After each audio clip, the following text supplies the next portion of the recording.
Hello everyone, Brownie here, and today I'm back with a PUBG video for Xbox One. Today I'm reading out on the comments on the weekly post for the first week in August. Early this week there was a hotfix for the analog movement alongside other few features and fixes. After the hotfix was deployed, developers were made aware of a few issues of the new features that will be addressed with the hotfix coming later this week. The first one is loaded into matches. It has been reported to the developers that there are a number of players that are experiencing issues when loaded into matches. Some players have experienced very long waiting times to get into games, with some even reporting that they will be kicked to the dashboard after waiting on the loading screen for a long time. Other players have also lost connection to hosts message pop up while they're loaded into the game. In most cases, when players would reconnect back to the match, they would see their character already parachuting down after being dropped out of the plane at the end of the flight path. These issues resulted in players not being able to see the in-game lobby, the match countdown, or where to deploy for the game to start. The developers have mentioned that this could be caused by a lot of players in the same area when loading into the game. I'm not sure why this has changed after the hotfix was introduced last week, because it's always been like that. They are already working on a way to combat this by making it optimised for loading into games to make it back how it was.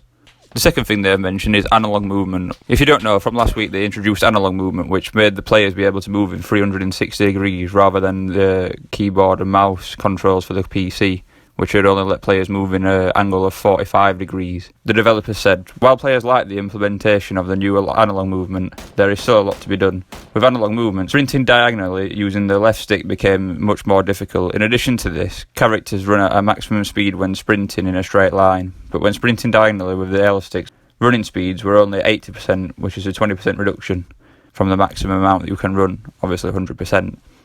The 80% window was much wider before the implementation of analog movement and used to be approximately 45 degrees on each side.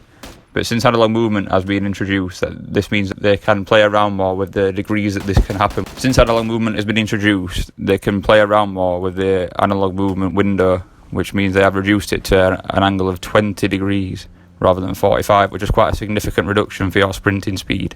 They have done this to make it more controllable when sprinting. So now to run at 80% of your full sprinting speed, you have to be running at 20 degrees, no more than that. If you try to sprint at more than 20 degrees, your sprint speed will significantly reduce. This has affected players who use the zigzag running method when dodging bullets. They've tried to balance it out to make sure that you can still use the zigzag technique, as well as being able to keep a bit more of a realistic feel to the game. They've also mentioned a few other priorities that they have for the next hotfix, which are as follows. Footsteps and vehicle sound not being able to be heard sometimes. Desync, increased frame rate across all Xbox One versions, the original Xbox, the Xbox One S and the Xbox One X, and not being able to drive vehicles sometimes. They thank everyone for their feedback and hope that people can still continue to keep giving them feedback after the hotfix has been done to make sure that all errors and bugs can be fixed. If you like this video, please give it a like and please subscribe for more PUBG content coming in the future.